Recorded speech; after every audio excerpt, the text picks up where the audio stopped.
Section 7.1b is about solving by graphing. I have an example up here that we're not gonna deal with too much. I just wanted to show this to you to show you how linear equations can represent things in real life. Here we have an equation that talks about the sale of cassette singles and another equation that talks about the sale of CD singles. And we end up finding that there's a point in time where the sales were the same and they ended up crossing each other over as CDs became more popular than cassettes. And my point in showing you that is that these equations that we're working with can actually represent real life situations. Now in this section we're going to be graphing lines ourselves and then determining solutions based on that. So we'll start here with y equals negative x. We want to graph that. We want to put it over here on the graph. To do that we need some points. So let's think of some x values. Let's plug a 0 in. When you plug a 0 in you get a 0 for y. How about a 2? Plug a 2 for x. I get y equals, looks like negative 2. And how about negative 3? If I plug negative in, you get y equals negative 3, which the two negatives will cancel, leaving a positive 3. So I'm going to graph that. 0, 0, 2, negative 2, and negative 3, positive 3. So there's my first line. The second one, I'm going to find other x and y values. 0 for x, 2 times 0 is 0. How about a 2 for x? 2 times 2 is 4. Let's go negative 3. Negative 3 times 2 is negative 6.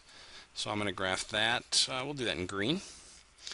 0, 0, 2, 4, and negative 3, negative 6. 1, 2, 3, 4, 5.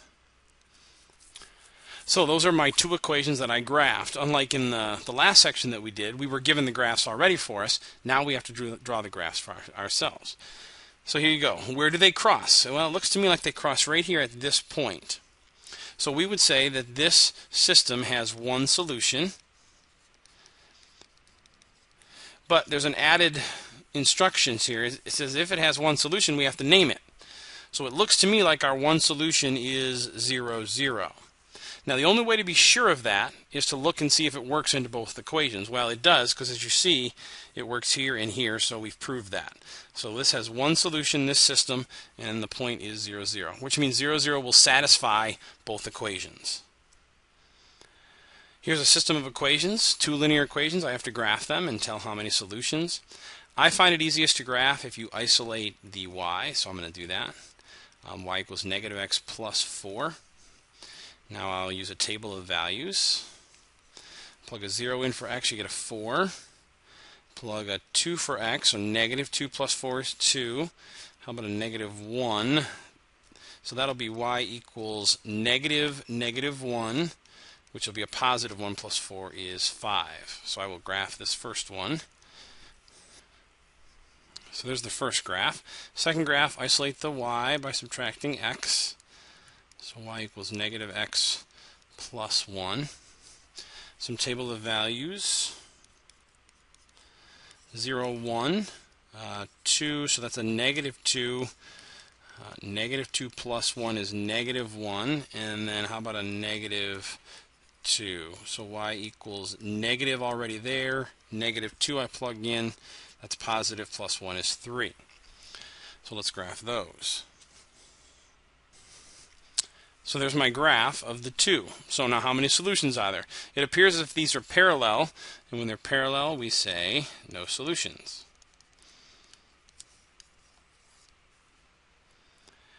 Here's another system to graph. Isolate the y here. So we get negative y equals negative x plus 2. Now we've got to multiply, or we could divide everything by negative 1, because I want the y to be positive. So positive y equals positive x minus 2. Now I'm going to graph these differently just to show you there's another way to graph them. This is in slope-intercept form. So I can go down to negative 2, which is where my y-intercept is, and my slope is 1. That can be up 1 over 1, up 1 over 1, and that's how I'll get a slope of 1, and then I'll graph that line. Second equation, getting the y alone, subtracting 2x. We'll get a 3y equals negative 2x plus 9. And then we'll divide everything by 3.